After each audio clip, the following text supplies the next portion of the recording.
Hello, Billy. Hi, nice to meet you. Hi, Harriet. A pleasure. We are puppet obsessed at Tested. We are. It's in our blood, and you guys have so many puppets. Talk to me about these puppets. What's going on here? Yeah, so this was the character Solo, who he was by himself for, what was it, 30 years? Yeah, we know he's been alone a very long time, Yes. so he would have gone through different stages of happiness and he's occupied his loneliness with creativity to hopefully stay sane.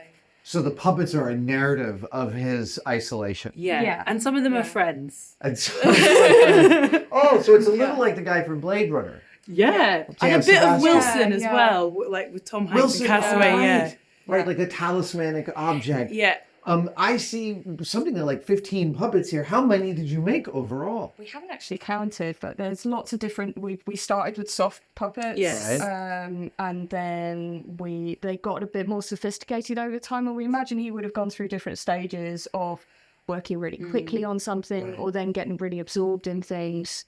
Now, when you're talking about we imagined, did you get detailed drawings from the art department for each one of these? No, we got sort of like a mood board-ish. Of some constructions? And then what we did we were basically told, make as many as you can, and in as many as varieties within this sort of guideline. Aesthetic bandwidth. And then we did a lot of show and tells with the set deck. And they just gave you guidance. Yeah, and they would be like, more of this, less of this. And then as we went on, we found out that like he was really interested in anatomy. So then Billy did these beautiful, I love the cloth to one. Yeah. That's amazing. and like the heart and the lungs, gorgeous.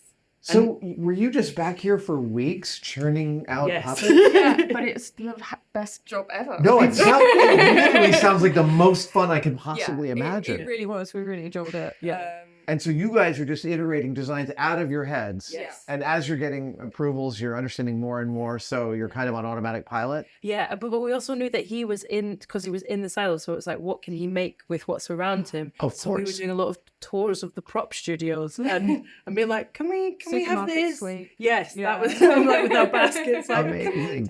You do your own shopping. yeah. Yeah. And they wanted certain elements like a baseball mitt that had a face and things like that.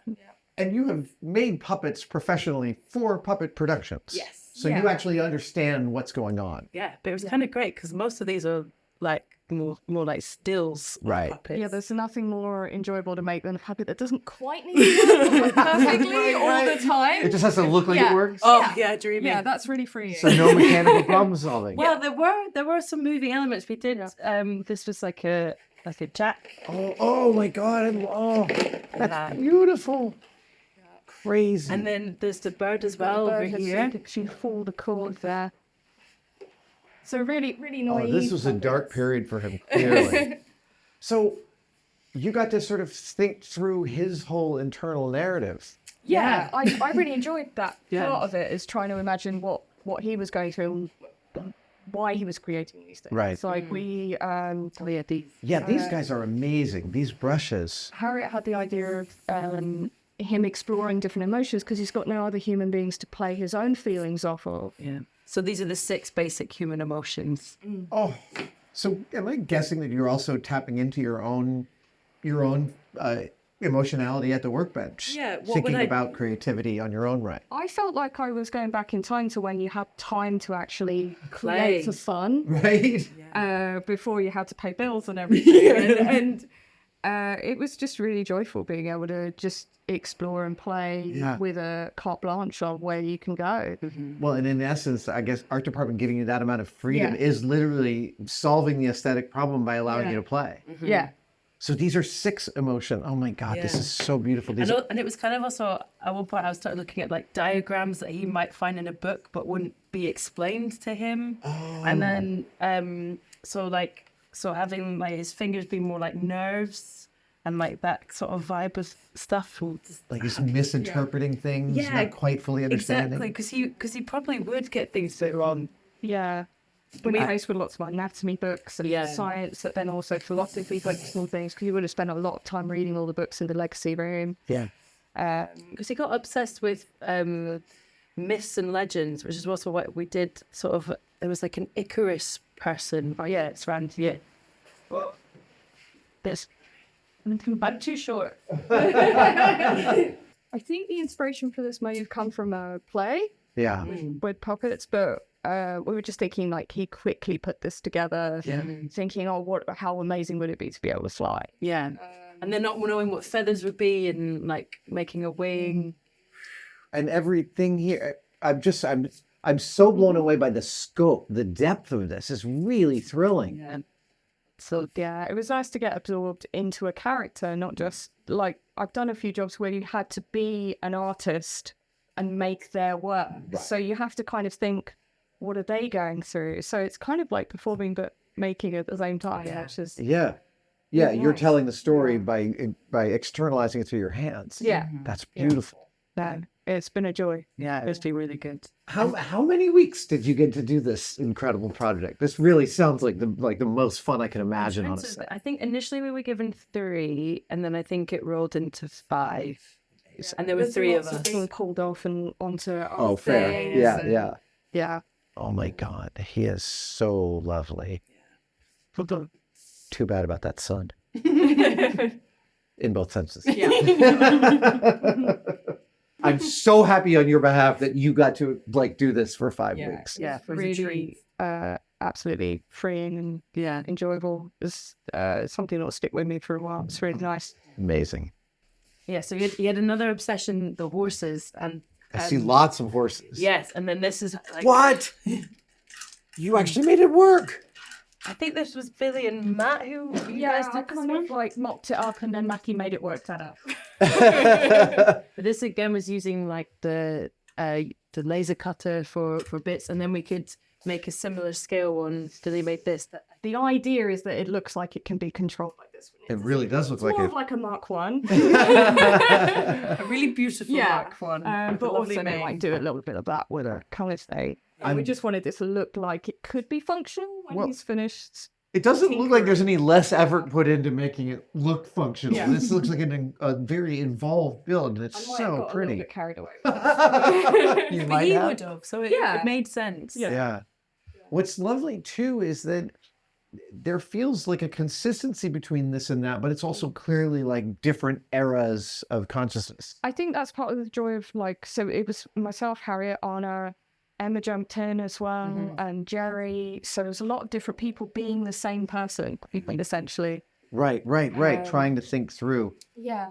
Were there times when you're like giving guidance of like, oh no, I've already messed up in that way. Here's another way to think about that. I think that we quite organically worked well together, but also when we would finish things and then they go to the paint department, and then the paint department also helps gel everything together. Right. So Tie it all all looks like in. it's from the same world. The same guys painted it. I think we also, because it was myself, Billy, and Anna who were doing the majority of it, our desks are really close, and like Anna's my flatmate, so We've known each other for We've quite known- a while. yeah. Puppet circles so far. yeah. Yeah. So inspiring. These especially feel like characters from Labyrinth that I didn't know about. I also kind of felt like there was a little bit of Thomas the Tank Engine. Yes, in you're there. right. Totally. Yeah. A little bit of Thomas the Tank Engine trauma there. I think this one is my favorite though. Oh, I didn't realize you'd even labeled them. Disgust, fear. Yeah, so that was with communicating to paint as well some of the ideas, so that they knew to put this stuff on. Right. Yeah. Or like to not go too harsh in some places because they were. And then having weird requests like, could you maybe muck up some brushes for us so they look a bit used? And then, It is. I must say, as I look around and see all the things the paint department did, I'm continually surprised by their restraint. Yeah. Because as a painter who loves painting, I can always go too far. yeah. And I noticed, I really find the painting department has a remarkable stopping understanding. I think going from season 1, I think where it was a lot of rust. Yeah. I've really enjoyed season 2. Yeah. Oh, fair. Yeah, I saw the verdigris finish on the radio, the green, right? It's one of my favorite paint jobs. Dudes, I'm so glad you got to do this. Thanks for You walking. got to appreciate it Oh, as much as we it's do. so incredible. What a thing. Oh. Hello, Ivan. Yeah. Hey. Hi. I'm so excited. I saw this the moment I walked into this room, and I'm really glad to get to talk about it. I think I recognize this. Tell me what it is. Well, SetDeck requested a Da Vinci flying machine for Silo 17. So Solo has been in there for 35 years, and over the 35 years, he's had a lot of time on his hands to discover stuff about flight and the evolution of flight. So they came to Shea and they requested some sort of flying machine inspired by Da Vinci. So it weren't allowed to be exactly like a Da Vinci. It couldn't be an exact mimic. So it was just sort of loosely based on one, So the person would sit in here, their legs out the back, holding onto that. And this whole thing's got a welded steel frame inside it. So it hangs above people's heads safely, Yes, yeah. So it's strong as well. But I mean, from your standpoint, being asked to do a kind of rough simulacrum is way better than being asked to copy it. Well, yeah, it's quite a privilege getting to do that. Had loads of fun making it as well. Tell me, what kind of did you look at? You looked at all the reference material of different Leonardo wings. Yeah. I mean, I originally designed the wings to be more bat-like, but that they preferred a more bird-like version. So this is kind of halfway between the two, really. And the amount of curvature you've gotten on the fabric in between is really, really beautiful. Yeah. So this is straight, but obviously that tapering down, they give it the curves.